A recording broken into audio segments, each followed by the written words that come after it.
Hello, and welcome to the Farmhouse. I'm Candace Wierzbowski. And I'm Stephanie Spiker. And today we're going to hear from Megan Bogle, who owns True North Farmstead in Downingtown, Pennsylvania. She raises dairy sheep and uses their milk to make cheese. And if this is all starting to sound familiar, that may be because you're thinking of Julia Inslee, who I spoke with earlier this year. That's right, we were lucky enough to find and talk to two dairy sheep farmers, both of whom are also cheesemakers. And it's not entirely coincidental because, as you'll hear in the interview, these two actually know each other, and Julia has helped Megan with her operation in the past. Because it turns out that there is a shepherding community and a cheese-making community out there, and according to Megan, they're both very supportive, which we love to hear. And I think that it's kind of been one of the themes that we've been running into a lot here on FarmHouse, community and how supportive it is, especially in like the ag sphere, don't you think? Oh, 100%. I feel like that is something that has come up in so many interviews. It's kind of fascinating to me. I feel like it's a little unique to the ag industry in some ways, where it's like, there's no gatekeeping. Yes. It's all like, yes, do you need help? I have information. I have knowledge. I have advice. I have time. Yeah. Yeah. And I feel like in so many industries, it's very much like, well, if I tell them that, then they're going to steal my success or whatever, you know? Right. And ag is just not like that at all. It's like, oh, you need help learning how to milk a sheep? I got you. Yeah. Yeah, it's great to see. I also think it's reflective of another theme that kind of fits within that theme of how supportive women in ag are of each other in general, and it very much warms my heart. So let's welcome Megan into the Farmhouse and hear about what she's been doing at her farm and in her community.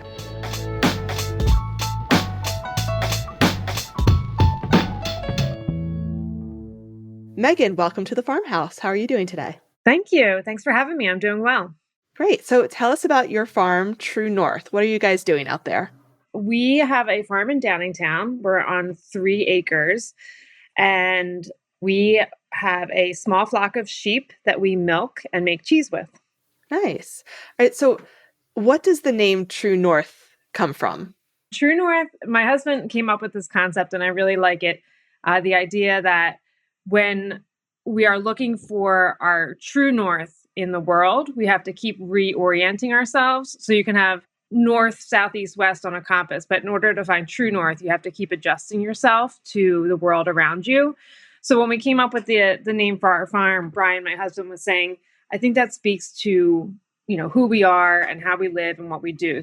And it has guided us in the sense of we can make decisions based on the needs of our family, based on the needs of our community, based on the needs of our farm and our land. So it's this constant kind of moving and shifting and adjusting in the world. Great. That kind of flexibility, I think, is just so important to agriculture because right, things are always changing. Yes. So I saw on your website that you guys have East Friesian sheep out there. Yes. And actually, you're not the first East Friesian sheep farmers that we've talked to. So what about the East Friesians makes them special to you guys? So just first, a little background. We had no background in farming. So we are brand new to this. We're in Chester County in Pennsylvania. We moved out here about 10 or 12 years ago and found this small little kind of farmette in a sense, and just knew that there was something that we could do with it and that we would love to be there.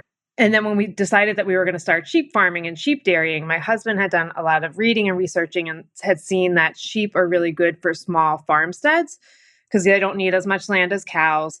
And we have a really nice pasture, which is really good for sheep as well. And also sheep are seasonal milkers. So whereas cows and goats you can milk year round, sheep, they dry up in the fall and the winter, and then they come into milk again in the spring when they have their lambs, which for us was a benefit because we didn't want to be milking year round. We have a family, we're trying to make this work. Again, that concept of True North. But the milk that you get from the sheep produces a really rich cheese. So it's kind of a unique product offering that we can have, and it works well for us. And then coming into this, then we learned that there are different breeds of sheep, obviously, and some breeds are bred for their milk production. So the East Friesian, the Lacuane, they're both sort of bred for a higher milk production, but they really are a tri-purpose sheep. So when they have their lambs in the spring, we raise their lambs for a few months, and then we do process them and are able to offer spring lamb meat. We use their wool when they get sheared every year and turn that into yarn or other wool products. So they are really good for milk, but then they also produce meat and wool and all the other things that come along with it. Very cool, like the triple threat of sheep. Yeah, yeah. So your sheep are pasture fed, and I feel like you hear a lot about how when it comes to meat, you can taste the difference between animals that have been pasture fed versus grain fed. But I'm curious about the milk, right? So like, do you find that pasture raised sheep's milk tastes different or maybe has a different outcome when it's made into cheese? So I have not used any other types of sheep milk other than our own. It's very hard to come by. Hmm. So I can't honestly speak to that. What I can say is I noticed the difference in the beginning of spring with the lush new grass that they're eating on. I noticed the richness that comes from it. I noticed just the clean taste. Like there's a Hmm. cleanliness to it. And then we also buy in cow's milk from a local dairy in the off season to continue to make cheeses. And I see the difference there too, because they're raised on pasture. So you can see how the color and the richness kind of fluctuates through the season with that. Yeah, it's an interesting thing to consider, I think. Yeah, and I do. I mean, I working in the whole picture, I can see the animals are whatever they're consuming, you're going to eventually consume. So we rotate them on our pasture so they're not overgrazing the pasture. We do give them some grain because they need grain in their diet, but we get an organic grain from a local company. Like there's just a difference that you can see in the food that they're eating and knowing that you're going to be consuming that in some form or another too. Right, right. Right. So sheep's milk cheeses, they're not as common in the United States as cow's milk cheeses are, or even goat's milk cheeses. What's your pitch to people who have never had it before or tried it? Why is it enjoyable or worth giving a try if you haven't before? I always tell people that the sheep's milk cheese tastes like a richer, creamier version of cow's milk. Some people are either curious or hesitant because they think it'll taste like a goat's milk cheese, which goat's milk cheeses are fabulous, but sometimes they can also have like a distinct tang to them. And this is just sort of a creamier, richer version of a cheese that they might be used to consuming. The other real added benefit is the digestibility. So sheep's milk and goat's milk too is naturally A2, which is a big thing now in dairy where people are finding that they can digest the A2 milk protein.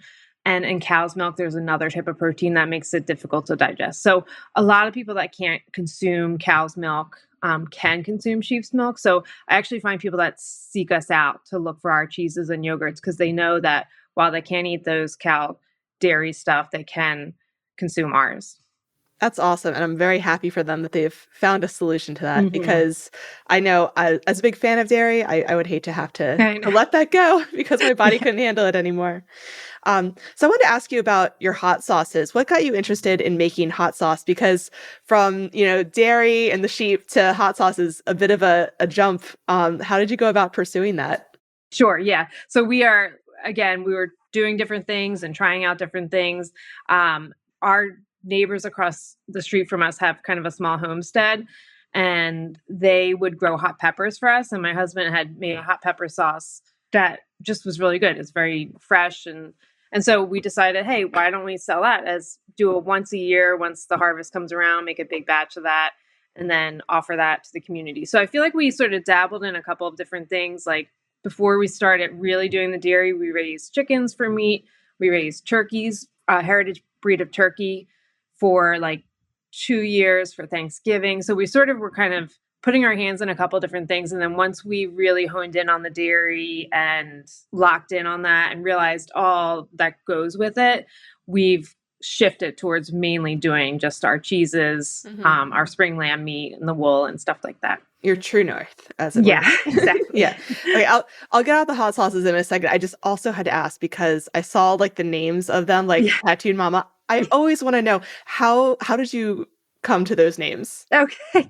And again, I'm giving credit to my husband Brian. I always do because he's just got that creative mind behind it. Mhm. So he'll think of something and doing the labels and the artwork is something that's really it's fun, and it's a neat thing to be able to put on our brand, and he's really good at that stuff. Yeah. I feel like house houses are a lot like craft beers where there's a lot of creativity behind some of those names and labels. So, all right. So let's talk about you then.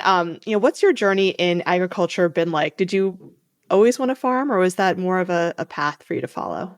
No, we are first generation farmers. I grew up in Bucks County, not too far from here.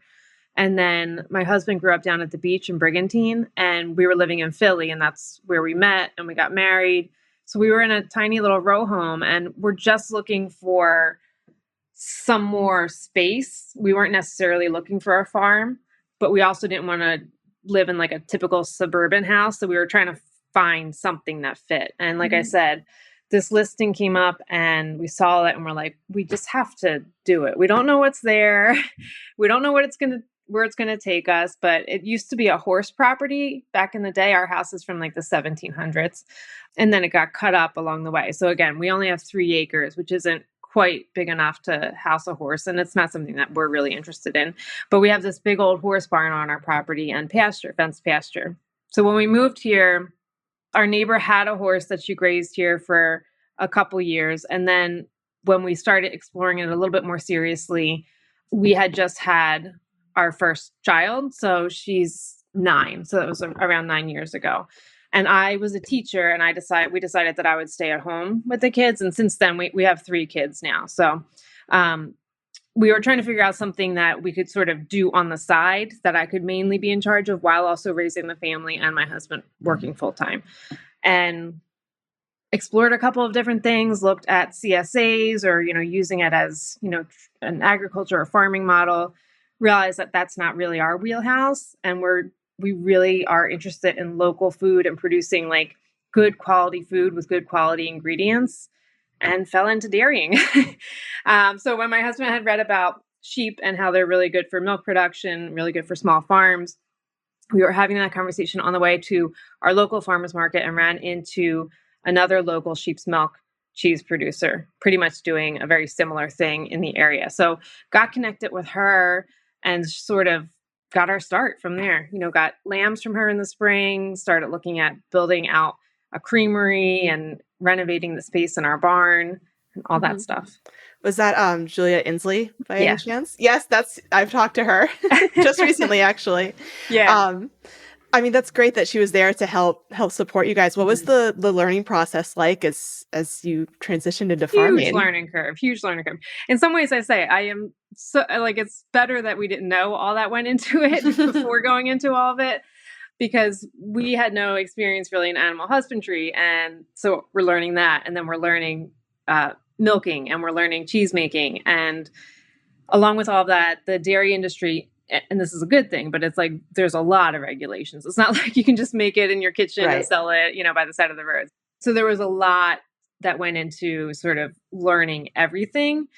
But that's life, right? Like you just got to jump in and figure it out. And the best way to learn is to do. So we did a lot of reading. Julia's been great.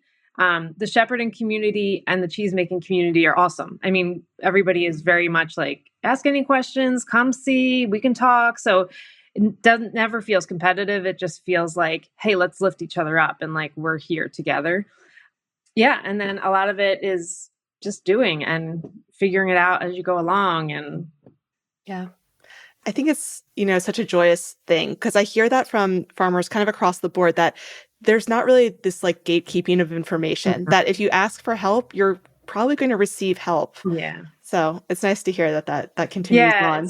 It was an unexpected benefit that I had not considered until I'm a part of it. I'm like, this is such a nice, because the work we do is so isolating isn't the right word, but I'm by myself for the most part. So having a community in a way is really nice. Yeah.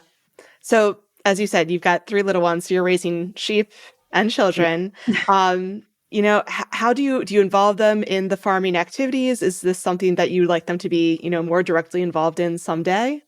Yeah. It's interesting because people always ask like, oh, it must be great they're living on a farm, and it is, and they love it, but it's all they've known too. Like I didn't grow up that way, so I don't know, exactly how they're experiencing things, but it's such a good wholesome lifestyle in a lot of ways. And for us, we're still in the heart of a town and a city, and we're in a neighborhood. So we have our farm across the street. There's another farm, but for the most part, it's, suburban houses. And so it's not like rural farmland, and they're in both. They're in like town, and they're in kind of the farming aspect of it. And I think they really enjoy it. They are involved as much as they can be. We don't, make them do farm chores. They've all been out with me in the milking parlor because they think it's interesting. My daughter is my oldest, and she's, like I said, she's 9. So I was just saying the other day, she's like really getting to an age where she is actually really helpful, wrapping cheeses and labeling things. So I would love for them to be involved if they want to be involved. They know that we go to the farmers markets, they come and visit sometimes. Like they're in it with us. It's a whole family thing. Yeah, that's great. Yeah. So what does it mean to you to be a woman in agriculture? I find it very empowering. I mean, I think there's just a sense of like a lot of things that I've learned along the way. So we started this when I was, 38, 39. And it was really empowering to be like, wow, I can learn a whole new thing, in my 40s, and learn how to do farming and learn how to do cheese making and learn how to do all that kind of stuff. And I do think that being a woman in agriculture is just, it kind of goes back to that community that I was talking about. Like there's so much community among different women farmers and women cheesemakers that's just enriching. Right. That's wonderful to hear. Yeah. Thank you, Megan, for coming into the farmhouse and speaking with us today. You're welcome. Thanks for having me.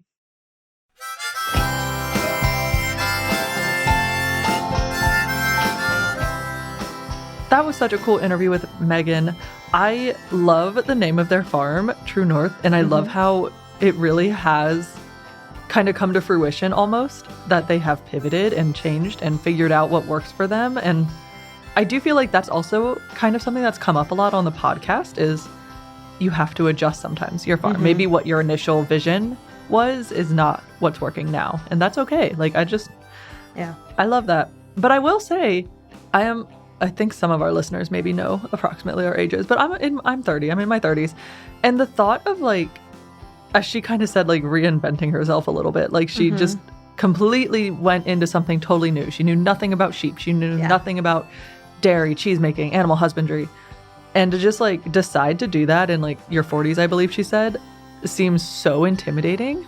Yeah. Like good on ya, girl. Yeah. Like you did I felt that one so strong because I am 40. And I think she mentioned like she had children. I have children. I am always tired, as I tell everyone constantly. I can't imagine pivoting like that and just being like, you know what? I am going to undertake this incredibly like time-consuming, not hobby, operation. Yeah. Add so many extra responsibilities to my plate. And just so many things you have to learn. Like it's not just like, oh, I have sort of background in this, I'll figure it out. It's just like, this is all 100% new to me. And it's animals in your care, right? Like, it's not like, I'm going to try this new thing. Like, I'm going to try learning how to knit. And if it doesn't work out, okay, now I just have a bunch of piles of yarn and some knitting needles that I'll shove in the attic. Like, no big deal. Like, no, these are living creatures that are now in your care. Yeah. And so, like, the stakes are so much higher. Like, you have to commit, or else there could be some really unfortunate consequences of you not fully committing, I guess. Yeah, that's a good point. But obviously, it's working out for her. And I mean, again, this is, I think, the third or fourth time we've talked about East Friesian sheep recently. And apparently they are just like a powerhouse sheep. They can do it all. I love it. Make some great cheese. Yeah. And also fascinating. Cheese in general, fascinating. Always. Fascinates me that people who have any kind of issues with like a cow's milk based cheese or dairy product are fine with sheep's milk. I know it's like enzymes and what, like I sort of get the biology of it, but it's just like, that's so cool. Like there's an option for you. Cheese. You can still enjoy dairy. Yeah. And who doesn't love some cheese? At least in this podcast studio, we both are quite a fan. Yeah, so much so. That guess what? I've threatened to do a lot of stuff on this podcast. I have threatened to raise bees. goats, I think, at one point, and making cheese. And guess what? I've actually done one of those things now. And it's the one that doesn't require caring for livestock. Yes, I have started making cheese. I've made 3 cheeses so far. Well, technically 4, but the first batch was terrible. Listen, the first you always throw away the first pancake. And I sure did. It was bad. But I've made 2 farmhouse cheeses, funnily enough. Wow, fitting. Yes. One was just a regular farmhouse cheese. One had jalapenos and scallions in it. Yeah.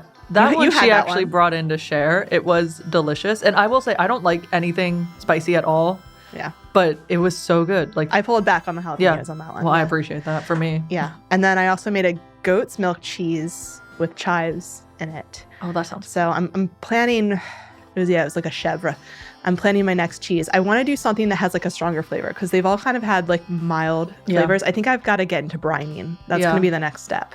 I think at this point, you have talked to 2 different like sheep dairies specifically. Yeah. You have to at least try a single sheep's milk cheese. Oh, yeah. I realize I must. Yeah. I'm working up to it. Apparently, there's like a ladder of like cheese making where it's like you start with like the farmhouse and like the chèvres where it's pretty like low maintenance cheese. And then you build up to like the more complex cheeses. Like apparently like cheddar is one of the harder ones.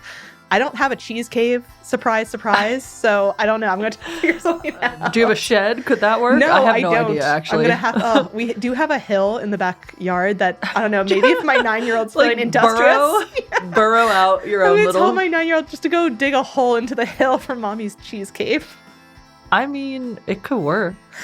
Who's to say? So, yeah, I'm excited for this new venture in my life and that trying something new and getting some tasty results. I'll keep working at my cheese. I'll keep bringing it in for cheese and tail, basically. But yeah, it's been exciting. I may not have the room to raise bees, but I do have the kitchen to make cheese. So. Perfect. I mean, what more can we possibly say at that point? Nothing. I think that wraps it up for us here. Thank you all for listening. If you like this episode, please consider subscribing if you haven't already done so. And if you really like this episode, please consider leaving us a review. If you have any questions or thoughts about the podcast, you can email us at farmhouse@lancasterfarming.com. You can also find us on social media at Lancaster Farming on most platforms. Thank you again for visiting the farmhouse. I'm Stephanie. And I'm Candace. And we'll talk to you later. Bye.